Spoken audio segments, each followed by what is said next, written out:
the country lacks a figurehead as far as the Congress party is concerned. Because definitely అంటే ఈ debate national level దగ్గర నుంచి మొదలైంది. రాహుల్ గాంధీ ఎప్పటికైనా ఆయన ప్రధానమంత్రి అవుతారనే ఒక ఆ క్వాలిటీస్ ఆయనలో ఉన్నాయని మీరు అనుకుంటున్నారు? 200% అండి. రాహుల్ గాంధీ నిజాయితీ గల నాయకుడు. He doesn't pretend, he speaks from his heart, unlike the dramatist the honourable prime minister Modi. So people are slowly realising, now they are realising Rahul Gandhi at least స్వచ్ఛమైన నాయకుడు, ఉట్టుట్టి మాటలు చెప్పడు. అందుకే మా గురజాడప్పారావు చెప్పినట్టు ఉట్టి మాటలు కట్టిపెట్టబోయి గట్టి మీద తలపెట్టబోయి అన్నారు. ఇక్కడ మోదీ గారు చేసేది కానీ, ముఖ్యమంత్రి చేసేది కానీ, అటు చంద్రబాబు చేసేది అన్ని మాటలకే తప్పితే గట్టి మేలు కానీ గట్టి ప్రయత్నాలు ఎక్కడూ జరగట్లేదు వీళ్ళది. అందుకే బయట ప్రజలను మభ్యపెడుతూ వీళ్ళిద్దరం కలుసుకొని ఉంటారు, మాట్లాడుకుంటూ ఉంటారు. సో నేను అందుకే ఏంటంటే ఇద్దరు చంద్రులు అమావాస్య పూర్ణమి వెన్నెల్లో ఉంటూ ప్రజలకు చీకటి మనసు. ఇవాళేమో రాఖీ పౌర్ణమి వేరే మాట అంటున్నారు, ఇవాళ వెలుగుతున్నారు. ఇవాళ అయితే ఆడపడుచులందరికీ నాకు 6 సిస్టర్స్ అండి, నాకు 2 ఆడపిల్లలు, నేను మహిళా పక్షవాతిని. సో ఆడపడుచులందరూ కూడా రాఖీ పండుగ శుభాకాంక్షలు. మీకు కూడా మధుయాషి గారు. బట్ యాక్చువల్లీ మిమ్మల్ని టఫ్ క్వశ్చన్స్ అడగడం చాలా కష్టం, because I think you're very extremely soft compare to the other politicians, political leaders. లేదండి, ఎనీ క్వశ్చన్స్ అడగచ్చు మీరు అంటే కాదు, అంటే నేను అనేది ఏంటంటే నాట్ దట్ అలా అడగకూడదు, మీరు చాలా you come across as a మంచి వ్యక్తి కాబట్టి డైరెక్ట్గా మిమ్మల్ని. బట్ ఓవరాల్గా ఇప్పుడు ఈ 2019 స్ట్రాటజీ మీరు ఏ విధంగా వర్కౌట్ చేస్తున్నారంటే you think that there is any chance that Congress party will come back ఇక్కడ? తెలంగాణ రాష్ట్రంలో, ఆంధ్ర రాష్ట్రంలో కూడా వస్తుంది, ఇక్కడ కూడా వస్తుంది. ఆంధ్ర రాష్ట్రం వదిలేద్దాం, అసలు నేను అడగను కూడా అడగట్లేదు మిమ్మల్ని. తెలంగాణ మరి అంత ఘోరమైన ఓటమి, I was appalled when we heard the results. Yes అండి, it's definitely heartening. As a party పరంగా మేము తీవ్రంగా నష్టపోయినాం. ఆయన కూడా సోనియా గాంధీ ఏ ఒక్కరోజు కూడా రాజకీయంగా లబ్ధి పొందడానికి అంటూ తెలంగాణ రాష్ట్రం ఏర్పాటు చేయాలి. ఒక్కరోజు కూడా ఇన్ని సీట్లు మీరు గెలిచి వస్తారని అడగలే. ఓడిపోయాక కూడా మీరు ఇవన్నీ తప్పుడు చెప్తే గెలుస్తామని కూడా ఒక్కరోజు కూడా అడగలే వాళ్ళు. ఆమె ఒక తల్లిగా ఇక్కడ పిల్లలు చనిపోతుంటే ఒక బాధతోటి గుర్తించి ఏర్పాటు చేసినది. ఆంధ్ర రాష్ట్రంలో ఏంటంటే తెలంగాణ ఇచ్చింది కదా అని ఒక అటు బీజేపీ, టీడీపీ, వైఎస్ఆర్సీపీ కూడా ఈక్వల్ రెస్పాన్సిబుల్ అనేది కాకుండా వాళ్ళు చేసిన ప్రచారంతో కాంగ్రెస్ని శిక్షించడం జరిగినది.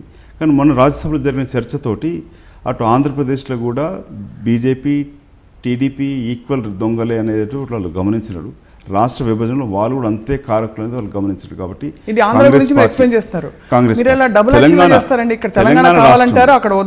ఒక జాతీయ అధికార ప్రతినిధి కాంగ్రెస్ పార్టీ కాబట్టి నాకు కాంగ్రెస్ పార్టీ అటు ఆంధ్రాలో కూడా ఉన్న పరిస్థితి చెప్పాల్సి ఉంది.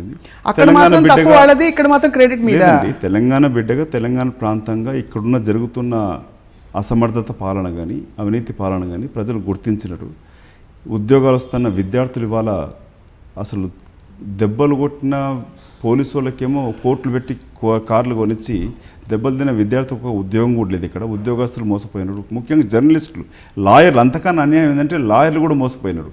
హైకోర్టు విభజన గురించి ఇన్ని మాట్లాడిన వ్యక్తి ముఖ్యమంత్రి నేషనల్ అడ్వైజరీ ఎన్ఏసీలో మాట్లాడాడు. 2 ముఖ్యమంత్రులు, కేంద్ర ప్రభుత్వం మొత్తం ఉంటుంది, అక్కడ హైకోర్టు గురించి ప్రస్తావించిన మంత్రి ఇక్కడ మాత్రం హైకోర్టులో టీఆర్ఎస్ ఎంపీలు ఎంత అసమర్థత అంటే ఇక్కడ పార్లమెంట్ నడవనీయం, హైకోర్టు కొరకు పార్లమెంట్ స్తంభింపజేస్తామంటారు.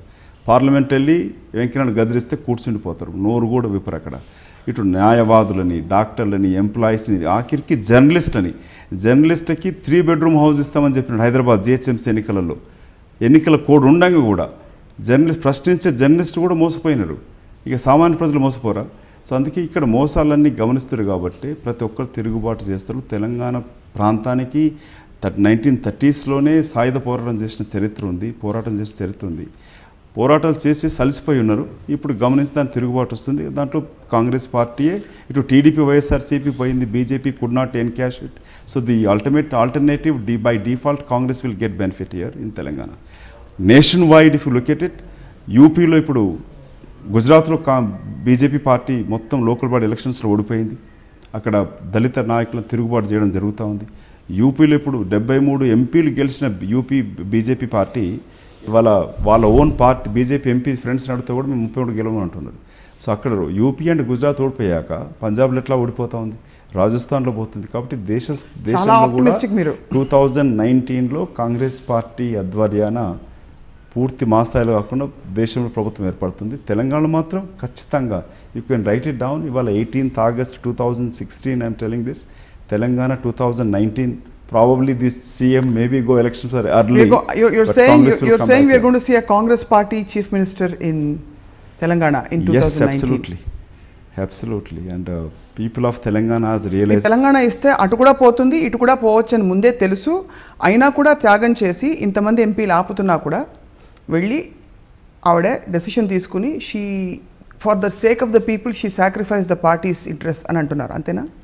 అది నిజమండి. మీరు ఒకవేళ సోనియా గాంధీ యొక్క వ్యవహార శైలిని మీరు గమనిస్తే ఆమె ఎక్కడ మాటిచ్చిన ఉపాధి హామీ పథకం కానీ, రైట్ టు ఎడ్యుకేషన్ కానీ, ఫుడ్ సెక్యూరిటీ బిల్ కానీ, అప్పుడు ప్రధానమంత్రి వ్యవసాయ శాఖ మంత్రి వ్యతిరేకించినాక కూడా ఆమె కమిట్మెంట్ చేస్తే ఇచ్చింది.